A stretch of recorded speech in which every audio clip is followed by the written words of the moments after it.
Morning, everybody. Morning, Mary.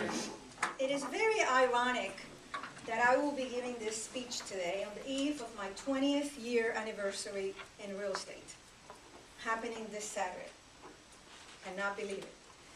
After a very successful and rewarding banking career, I stepped aside from that world into the crazy, nutty, challenging, rewarding, and ever-changing, every-day changing challenges of the world of real estate. Tired of mergers, acquisition, takeovers, the day came when I could no longer tolerate that environment. So I left, not knowing what I was ahead of me, but I knew what I left behind. It is very hard when you lose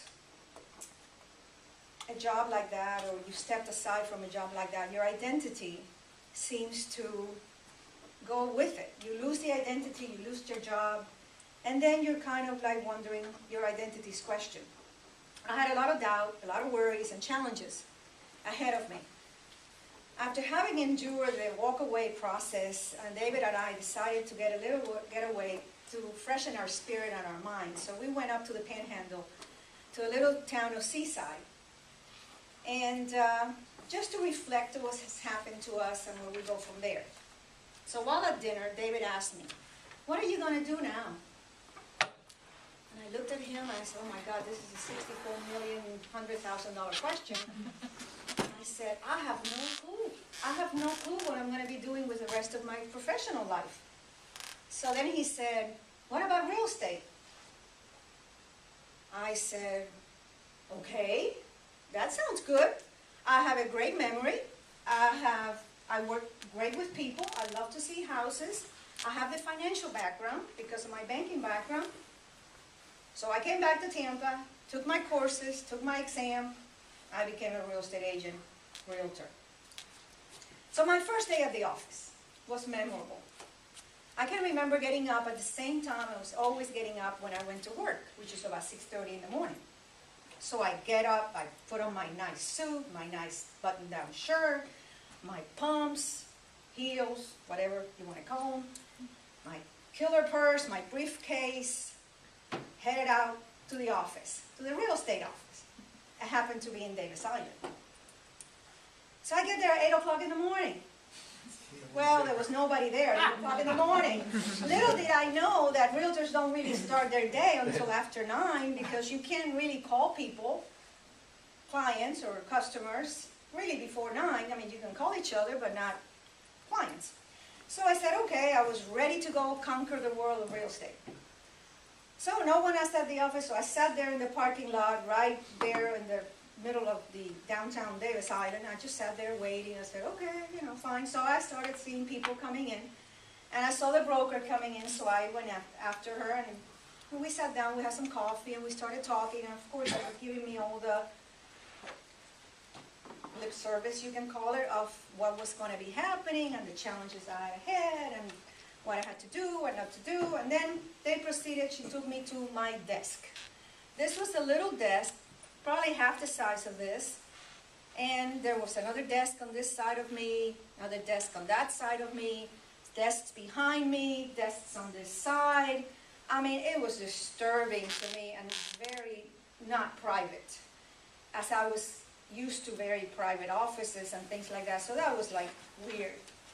There were about 25 agents in that office, and they started coming in and going about their business. So I really felt out of place, out of my environment completely. So I sat at my little desk with a telephone they had given me and a phone book.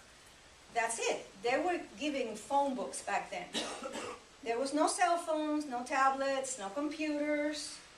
On your desk, there was a computer room that was used for day-to-day activities when people had to post anything in the MLS, the multiple listing service, or anything else. So I sat there and I go, okay, what do I do now? So the rest of the agents were talking about their transactions, their clients, their listings, their financing, their horror stories, their wonderful clients, their horrible clients, everything in the world. I just sat there thinking, I don't even have a client. What am I going to do? I need a client. How am I going to get one? So what happened was I just learned, I was very eager to learn the business, and I was very driven as far as to change careers and to do good in the real estate business. So I just learned from other people. I tagged along on Caravan Day. Wednesdays here in South Tampa is Caravan. You go and visit homes. You get to know the inventory so that you know if somebody asks you about a property, you know what to say. Or you get to know the inventory of the property. That is essential.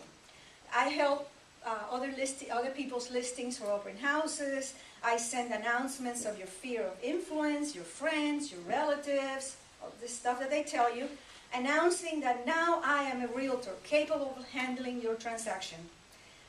The biggest basically purchase that they're going to have, yeah, sure, that will happen. They will come right away. They know me. They will deal with me. No. No one wants to deal with me because they know me as a banker, not as a realtor. They have no clue what I can do or can't do.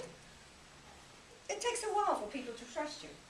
So I learned the hard lesson, but I still, up to this day, I'm very open-minded and very enthusiastic about the business, and I always kept it, and I never lost it. So I said, okay, they'll come. I did open houses, I called people, I knocked on doors, I joined networking groups, I met lenders, established relationships. I was mentored by somebody in the office that thought that I had something promising. I read a lot of books, I follow real estate gurus, and my work ethic. That I brought in from my financial background, and that served me well to this day. I had my first closing 2 months into the business. I sold a friend of mine her house. She was getting married. The house still standing on Leona in South Tampa for $74,500. At the closing, I remember I got my check, payable to the broker, of course, and I called the other listing agent and I said, can I see you a second? Very discreet. I said, what do we do now? What do we do now? I had no clue. I said, you take it to your broker and then they'll give you a check. So that year I became Rookie of the Year for my company, and I joined RE/MAX a year later, and I have never looked back since. And it was, and it is, the best decision I've ever made.